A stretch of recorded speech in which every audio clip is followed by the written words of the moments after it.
Welcome to the Counselling Tutor Podcast, the must-listen-to podcast for students of counselling and psychotherapy. Here are your hosts, Rory Lees-Oakes and Ken Kelly. Hi, I'm Rory, and with me, as always, is Ken. How are you doing, Ken? Exceptionally happy to be here. This is episode 183 of the Counselling Tutor Podcast. We are both delighted that you have joined us, and we're going to be looking at three different topics today, starting with our student check-in, where we take something that a student is likely to come across during their training journey. And today we're going to be speaking about keeping in the client's frame of reference, not behind the client, not in front of them, keeping in their frame of reference. And I think that's going to apply also to our qualified colleagues as well, a nice revisit of that. We then jump into Digital Counselling Revolution, where we're going to be speaking about choosing a video background. If you're working via video technology when you're counselling, what's behind you? What does that look like? And then we're going to be going into practice matters, where we take something that would come up in the day-to-day running of a counselling practice for our qualified practitioners. And we've got Emily Mitchell, who's going to be speaking to us with Rory today about research in online counselling, and that's what that is telling us. So we start off with our student check-in, keeping in the client's frame of reference. Rory, I think we start by, what is a frame of reference?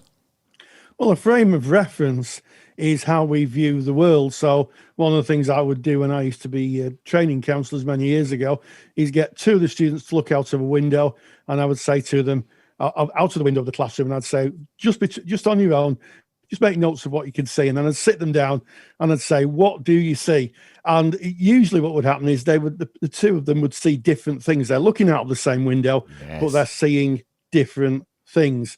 And that is frame of reference. It's a phenomenological process in that we can have the same, literally the same experience, or be in the same position, but the person next to us has a different view of things. So that is frame of reference, Ken.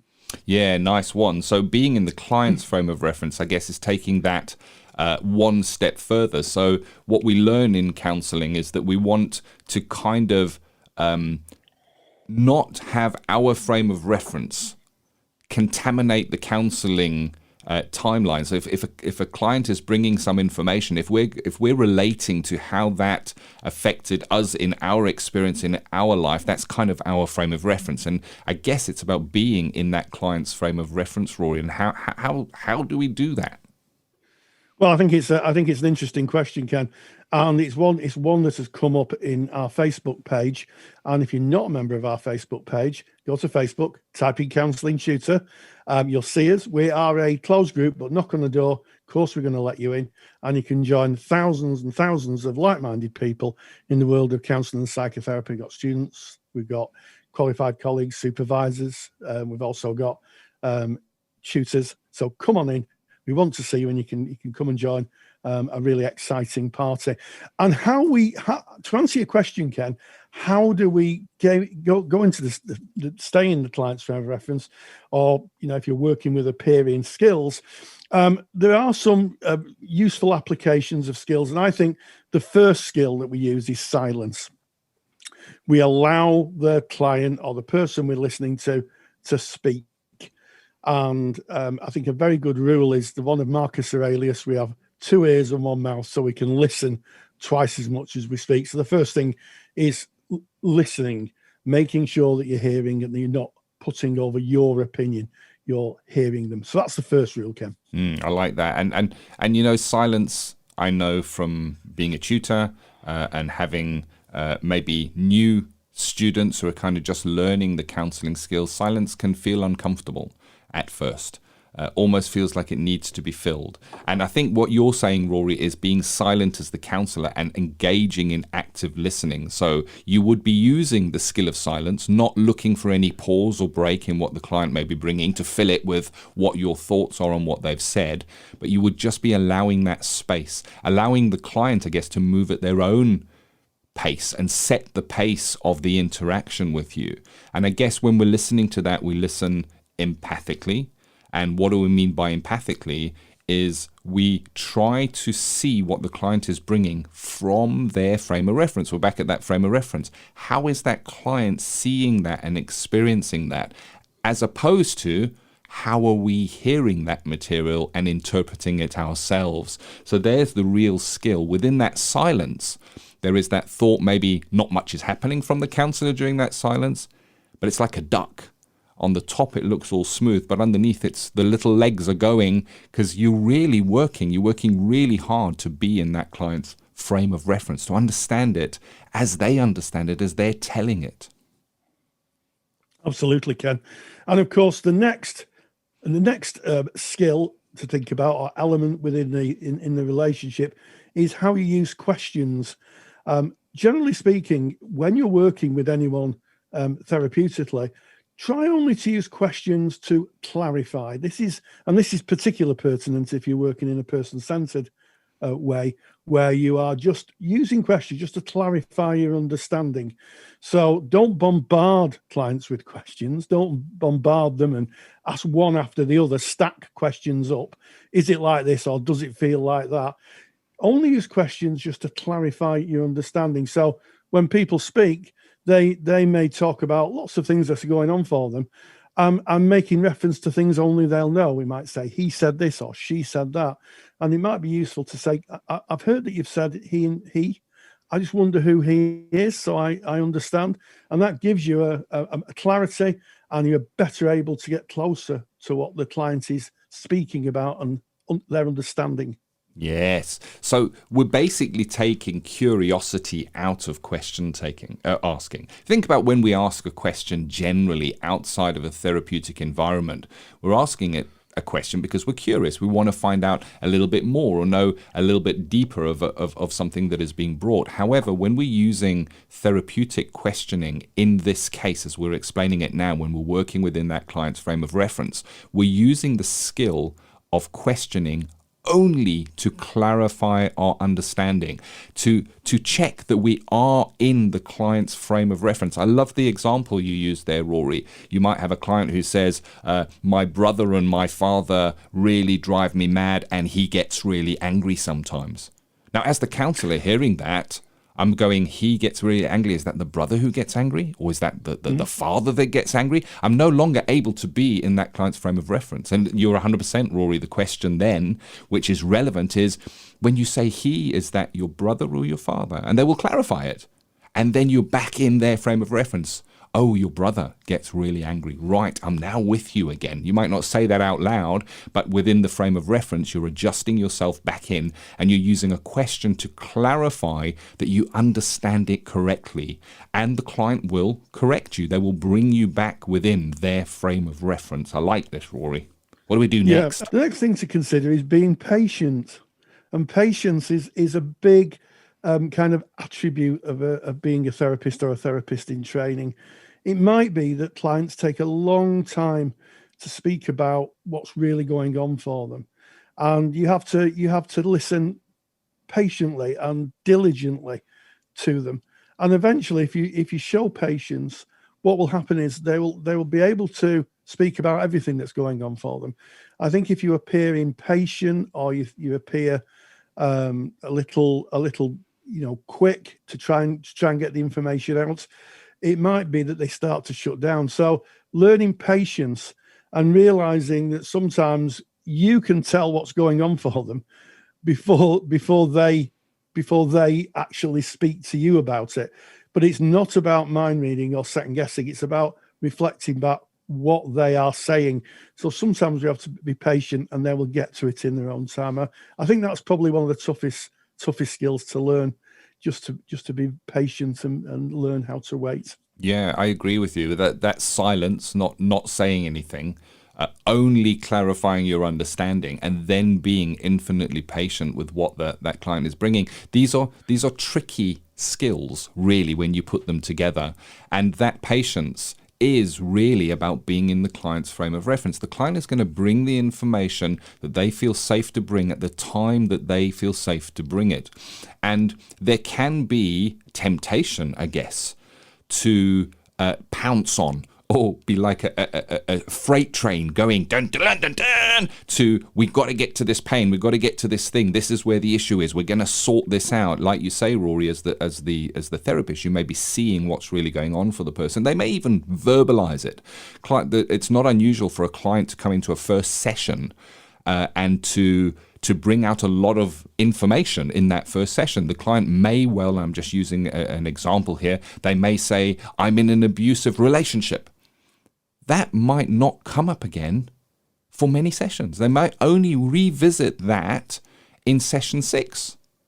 And we as the therapist, it's not for us on session 3 to go, when you first came in, you mentioned such a thing, and bringing that back in. It's about being patient that the client will bring that, if they feel safe enough to bring that information, in the time that suits them. And I agree with you, Rory, tricky, because we're fighting against our own frame of reference here, and we all go into counseling because we want to help, we want to serve the client, and we can sometimes see that serving the client is getting to that information, working through it so that you'll be free of it. But we can't do that. And there's a lovely kind of little saying or anecdote that you share, Rory, about a flower opening. Can you just share that with us just for a moment? Yes, I mean, it's been mentioned in literature a lot about the analogy is sometimes butterfly wings, butterflies emerging from the cocoon, that you could break the cocoon open and see the butterfly before it's ready to come out, but you might damage the wings. I think the best analogy is written by John Schleen, who was one of Roger's students, and he talked about the poppy field. He would go to the poppy field once a year, and he would literally know the day the poppy opened, and he would patiently sit and wait for the poppy to open, the leaves to peel themselves back and show the poppy in all its glory. And he reflected that, yes, he could force the leaves, but he might damage them. And I think that is so important. Our clients are like the butterfly, like the poppy. They're closed off, and our job is to sit and wait for them to flower, to flourish, to open, so we can see the clients and they can see themselves in all their glory. We mustn't rush that process. Oh, I like that, Rory, and that's why I wanted to bat that over, because every time I hear it, it gives me little goosebumps. So what we've looked at so far is the client being in their frame of reference, kind of letting them set the pace of the sessions. We've got the silence that we're using here. We're only asking questions to clarify our understanding, make sure we're in that client's frame of reference. We're being patient and allowing the client to develop their narrative and bring out the feelings in their own time. We're not forcing those petals open, as it were. So what else might we consider here, Rory? Well, I think working at the client's pace, I think that's really, really, really important. And I think one of the ways to think about it is, think of you and the client going on a lovely walk in the countryside. And in fact, some qualified therapists may actually do this. But if you're in a room or you're online with the client, think about taking a walk. The client leads, you're just slightly behind, and it's the client who sets the direction, and you just follow the direction. And I think it's easy, certainly in first trainings, initial training, to just get in front of the clients and lead them. And that means that you're working from your frame of reference, not theirs. So just behind the clients, and as I'm saying this, I'm moving my hands, you can't see this, to show in front and behind. The client leads, you follow. You should be slightly behind the client, walking behind them, and allowing them to set the direction of what they want to talk about and what they want to explore. I think that's a really good revisit of that topic, of a client setting the pace, of being in the client's frame of reference. And I want to go back to the window that you started with, Rory, where you would use that as an exercise for your counselling students, that you would stand two of them at a window, ask them to both look out of that window, and then to note down on a notepad what they saw, and then compare the notes and see how different that is. So if we take that into the real world of counselling and take what we've been learning today, it would be about standing at the window with the client, slightly behind them, and them telling you what they are seeing. And you block out what you're seeing. You only reflect back what they are seeing. And then you clarify, you first of all start off silently allowing them to say what they're seeing. You then clarify using clarifying questions only. So when they say, wow, I see a big tower out there, you might say, is it the church or the big office building? No, it's the church. So you can clarify their understanding of it. You are patiently with them without any agenda of your own. At no stage are you going to say, but can't you see the big train track running through? Because they haven't brought that. So we don't bring anything they don't bring. And I think that is a beautiful way, Rory, of kind of closing this off, starting with that very exercise that you train your counselling students using. Absolutely. And I've created just a little handout, just as a checklist that you can put by yourself when you're doing your skills work, just to get those 4 points in. And to get that handout, you go to counsellingtutor.com, go to the podcast tab, find episode 183, and it's waiting for you. Just download it and it'll land in your inbox. So there you have it. We're now going to be moving on to our digital counselling revolution, where we're going to be speaking about what's behind you. If you're working via video and you've got the camera, what is being seen behind you while you're engaging in that client? And yes, we can also think about what might be behind that client as well. So we're going to dip in immediately to the digital counselling revolution. Digital counselling revolution. Yes, well, we're living in a world of online platforms, online video platforms, whether you're watching someone being interviewed on the TV or you're working online with a client. One of the consistent themes is that there's always a background. And when we're working online, we've got to be very, very thoughtful of both our background and, I guess, to some extent, be aware of the client's background. So the client is inviting you into their home. When you're working online, it's different to working face-to-face or in the room, because you're seeing a snapshot of the client's room. So first of all, if there is a background, you need to be very, very thoughtful not to comment on things in the background, because you're actually commenting on their home. And I think sometimes when you're working on video, you see things in the background and you're attracted to them, and you might say, oh, I see you've got a teapot or something like that. Avoid that, because that's the client's personal space. But more to the point, how do we manage our own backgrounds? And I think that when you're setting up your camera and your computer for video work, pay attention to your background. Have you got any family pictures there? Have you got anything that may distract the client? Try to find, I think, a neutral background. I also would say that you can actually get artificial backgrounds. A lot of video platforms now have a feature where you can do like a green screen, like they do in the movies, where you can have an artificial background behind you. And I think you need to be thoughtful of that, because obviously some artificial backgrounds may be inappropriate. I mean, with the platform that Ken and myself are using, one of the backgrounds is the Golden Gate Bridge in California. Now, clearly, it wouldn't be right for me to counsel someone with the Golden Gate Bridge in California behind me, because clearly I'm not in California, and that might be distracting, and I think it's a little disrespectful. But let me ask you this question, Ken. Is there a time where it may be useful to use an artificial background? And I'll give you a clue. Room safety, and the therapist might be in a different location. So it may be that someone moves house or is in a different location, and they may want to have a very good reason to have the same background in their video. Yeah, I think it's an interesting topic, and I definitely will get round to answering your question there, Rory, of what my thoughts are on that. But I think what's really important is you listening to this. What are your thoughts on that? I want to look at this from the point of view of there's two different sides to this. There's the client side and the client's background. And you've quite rightly said, Rory, the last thing we're going to do is say, oh, I can see you've got a trophy there behind. Well, what's that about? And if you go back to the first topic that we discussed in today's podcast, we speak about being in the client's frame of reference. It's not about our curiosity. It's about what the client is bringing. And also, we are mindful that the client may not see their home. It becomes invisible to them because they're living in it. It just kind of disappears. I don't walk around my home going, oh, look, there's my bookshelf. Oh, look, there's a picture of my daughter. I just walk around my home and it just is. It's almost like I don't see it. But when the client gets online with you, specifically if you're using video software, and I'm going to use an example, I'm going to say Zoom as an example. And there's different software available. Let's pretend you're using Zoom for a moment. All of a sudden, the client can see themselves differently. And all of a sudden, the client may be aware of the background that is behind them.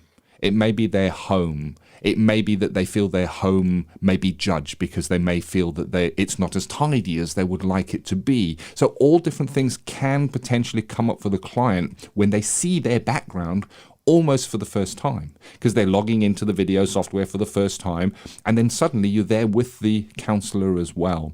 So it's good practice to prepare the client beforehand, saying to them, you will be seen on the video, you will be seen, your background will be seen. So have a think of what room you might choose for where you want to do this. So you're kind of giving them a heads up. So as they're planning and getting ready for their call, they're thinking, right, I need to think about what's behind me now and the fact that I'm going to be seen on camera. So there is the opportunity to prepare them.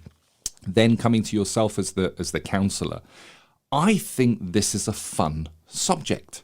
And the reason I think it's such a fun subject is because I remember back in my training days, becoming a training to become a counselor, one of the exercises that we did was to plan what our counseling room might look like when we graduated. And I remember taking a piece of paper and drawing out my ideal counseling room and where everything would be placed. Well, the same is true as if you are working online and you're working via video, you get to plan what goes behind you. And if you think about the camera angle when you're working with video software, usually you have around 2 meters by 1.5 meters oblong behind you. That is the only area that can be seen on camera. So it gives you the opportunity to decorate that and add things to that as you feel. You're actually building your practice, but you're building your online practice. So there's an idea to think about. Yeah, I think that's an excellent idea, Ken.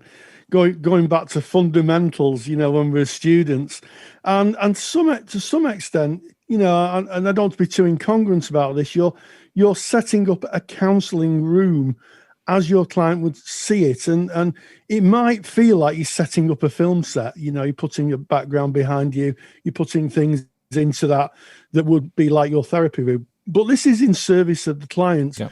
And also clients like consistency. If I'm counselling, when I was counselling face-to-face, and I may have to have another room because one room was booked out where I worked, I would always say to the client, I'm aware that we're in a different room. How does this feel for you?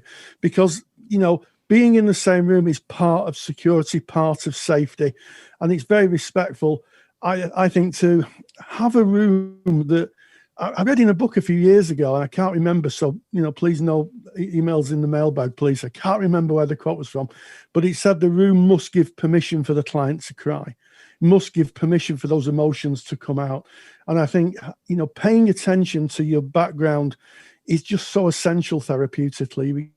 We have to think of it. So experiment, play around with it. Maybe get a view off a colleague before you go with a client. Yeah. Meet up with a colleague and have a look.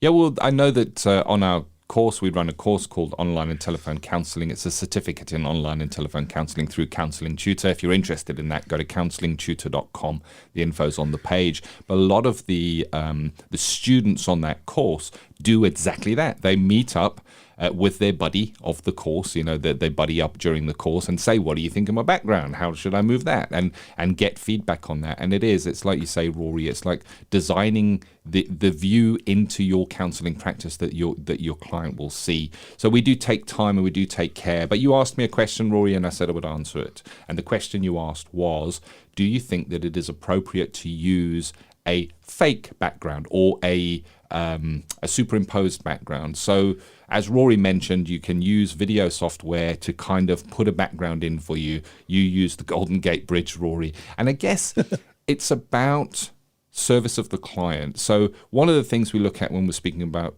counselling is we speak about congruence. Now, congruence is that things are true. They are as they are.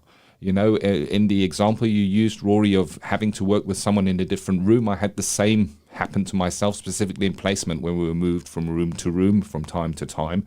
And it would be about being congruent and saying, we're in a different room. How does that feel for you? If you are coming from a different place, you might be saying, I'm in a different location today, and I wonder how that is for you. And I'm mindful that it looks a little bit different behind me.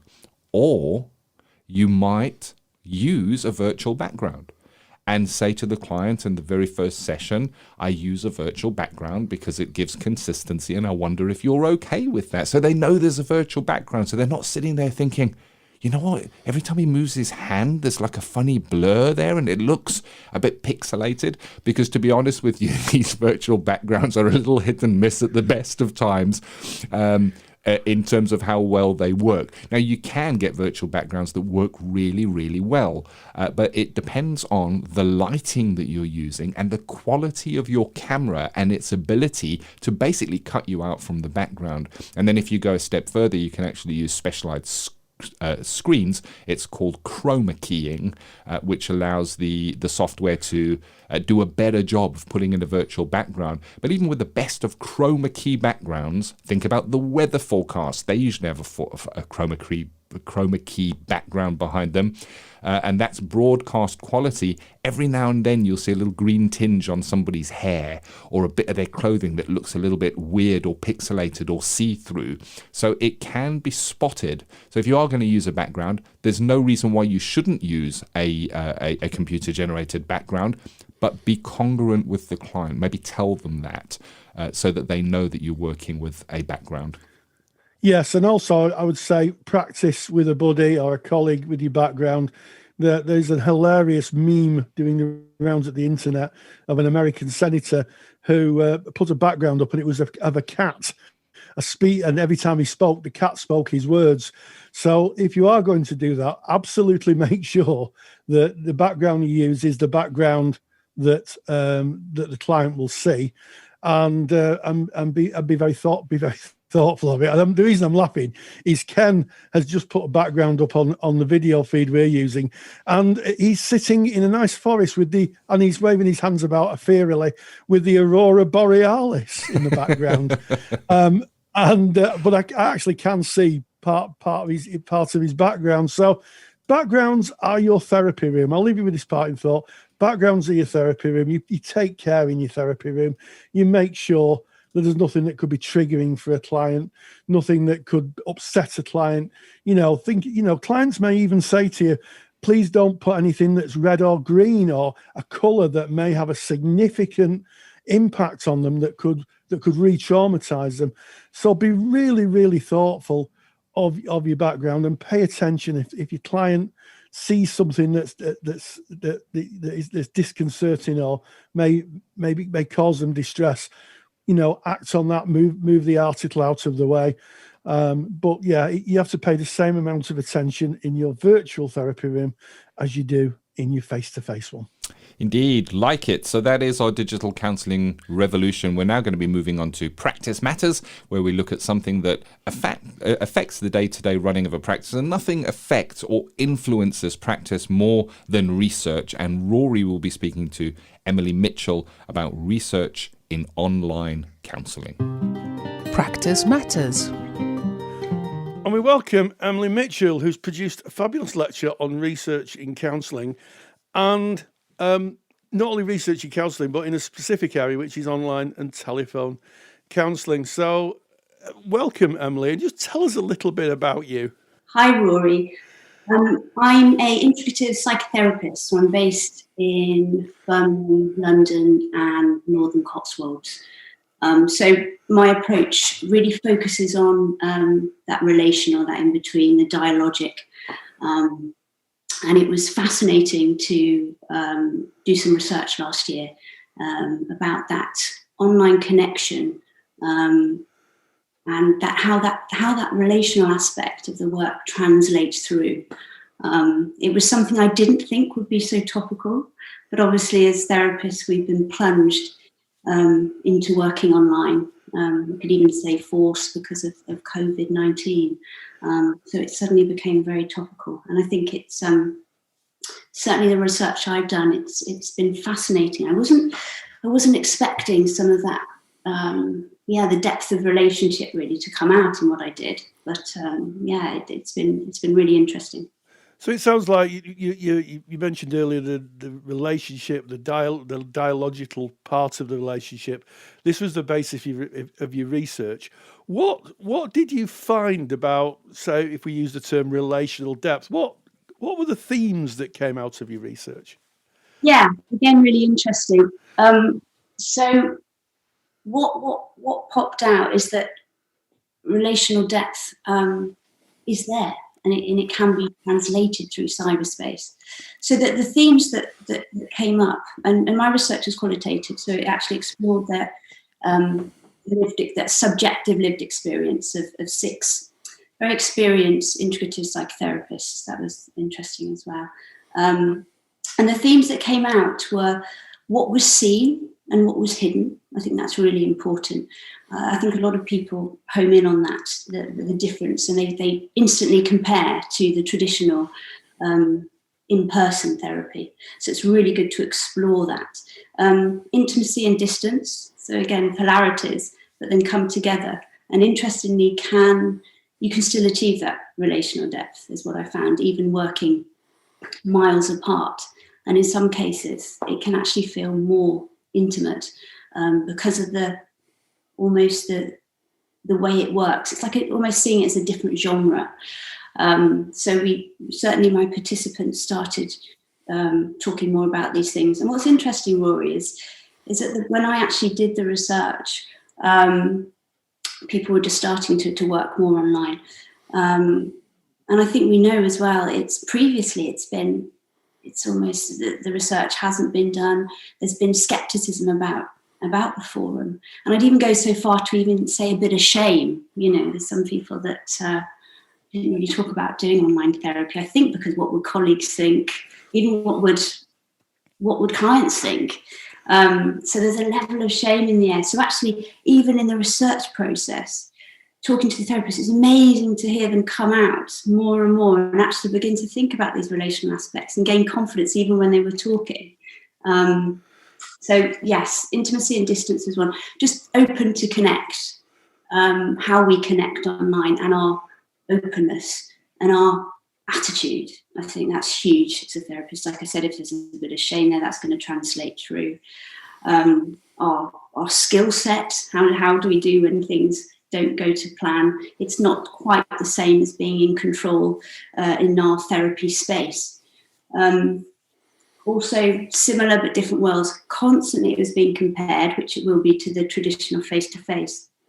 But what participants were able to talk about and what developed in the research was the fact that there was continuities, because there's the connection, but there are differences. So I think what sums it up fantastically is one of my participants talked about it being something different, something valuable, and then much more than second best. So that's what I called the research in the end, much more than second best. So yeah, these are the kind of themes that were coming out all the way through. Yes, I think that's really interesting. You've hit on a point that I've picked up on quite a lot about people thinking that online therapy is somehow second best. It's a stopgap. It seems to me that your research bared that out a little bit until people maybe got into it or became understanding the difference.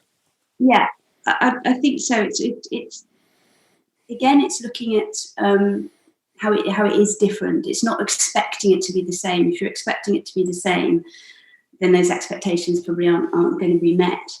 And as I said, when the participants were talking, they almost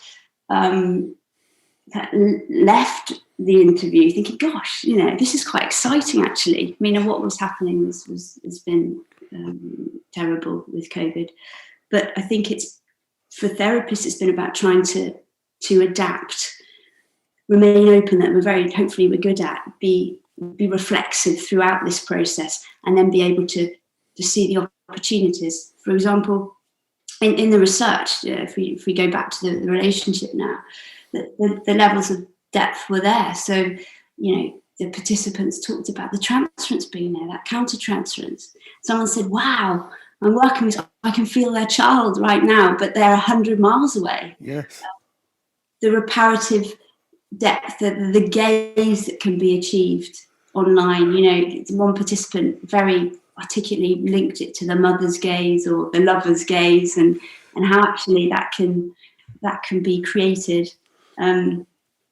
The Working Alliance, it's almost more focused on process, I think, which allows you to work unconscious to unconscious as well. So fascinating things. It's very exciting. Yeah, so more than a nod to Petrushka Clarkson there, I think. Yes. Yeah. Yeah, the intersubjective world. Was there anything that came out about effectiveness over age ranges at all? I think that came out in certainly in being able to adapt to technology. So there are my participants talked about clients that were more open to work in the medium because it's just their world as well. So younger people, they're constantly on the telephones and constantly on the internet anyway. I think certainly in my experience as well, certain clients, especially when COVID-19 hit, there was a lot of skepticism about it because they're just not used to working online, or, yes. For example, Zoom's an absolutely alien concept to them. So, and that was interesting as well, because maybe we started off on the telephone, but then as time gone on, there was a need to see each other. The client wanted to see a visual, and then people were then warming up to that. But it's there was certainly, just from my experience, different levels of openness and willingness to work online, and that did seem to be affected by not just age but skill set and familiarity. And yes, and I think you brought up a really interesting point. I think a lot of therapists, could be wedded to the technology they use, but actually, it's very possible, of course, that someone could start on the phone and then go onto a video, or vice versa, I guess. Yeah, and I think again, it's as a therapist what you're coming with. So if you don't necessarily like talking on the phone, or you don't like a particular way of working, then that could translate through as well. But obviously all of this is about keeping your client and your orientation in the centre. I think that's really important. That's working creatively as well. So it can be a collaborative process. I think this is what came out in the research as well, is that actually the online environment does provide opportunities of working in different ways. For example, just talking about different what a client is attracted to in ways of working, working in different stages, like you said just then, Rory, about participants talked about some clients actually being quite traumatized by the mirroring. That could lead to possible trauma, previous relational trauma. So how do they then work with that person online and be creative? They talked about putting laptops side by side, and then both client and therapist looking at a similar object. So yeah, it almost provides opportunities to work relationally, and brings up things that might not have actually been in the therapy room if you hadn't had the opportunity to working via screens, so to speak. Yeah, so in a way, online therapy develops its own techniques, its own genre, its own ways of working, and some of those wouldn't have been available if you'd have worked face to face. No, I think another really interesting point is, sometimes a client can come into the therapy room very tidy, very neat. That's the script. But then seeing someone's background, you might just see a very different part of them. So that might be a little bit more chaotic, and it's all grist from the mill, really, and done in a relational, reflexive way, keeping your client at the centre of the work, obviously. Absolutely, thinking about what's next and how you can work effectively with a client, how you can be I'm not going to use the word a better therapist. That's really a judgment label, but maybe how you can be a more creative therapist. And certainly I think the online world does lead to that. So I think the whole area of research around online therapy is super important. I think the lecture on your research was brilliant. I think it answers a lot of questions that people have about, can you achieve the same relational patterns online as you do face-to-face, and that fear of being second best. And I think the lecture answered that question conclusively. So Emily Mitchell, thank you so much for joining us. Thank you so much to Emily Mitchell. And thank you, as always, to you, Rory. You take your time to seek out the people and to make the interview recordings that inform us, the listening audience. I'm grateful to you. Well, thank you for that, Ken. And I hope that those who are listening really benefited from Emily's wisdom and of course, her research. So what an episode we had today. We started off by keeping in the client's frame of reference, a handout there for you to pick up, to help you to be able to pace and to be able to stay in the client's frame of reference. We moved into the digital counselling revolution, and we talked about backgrounds, the significance of them, and indeed a safety element.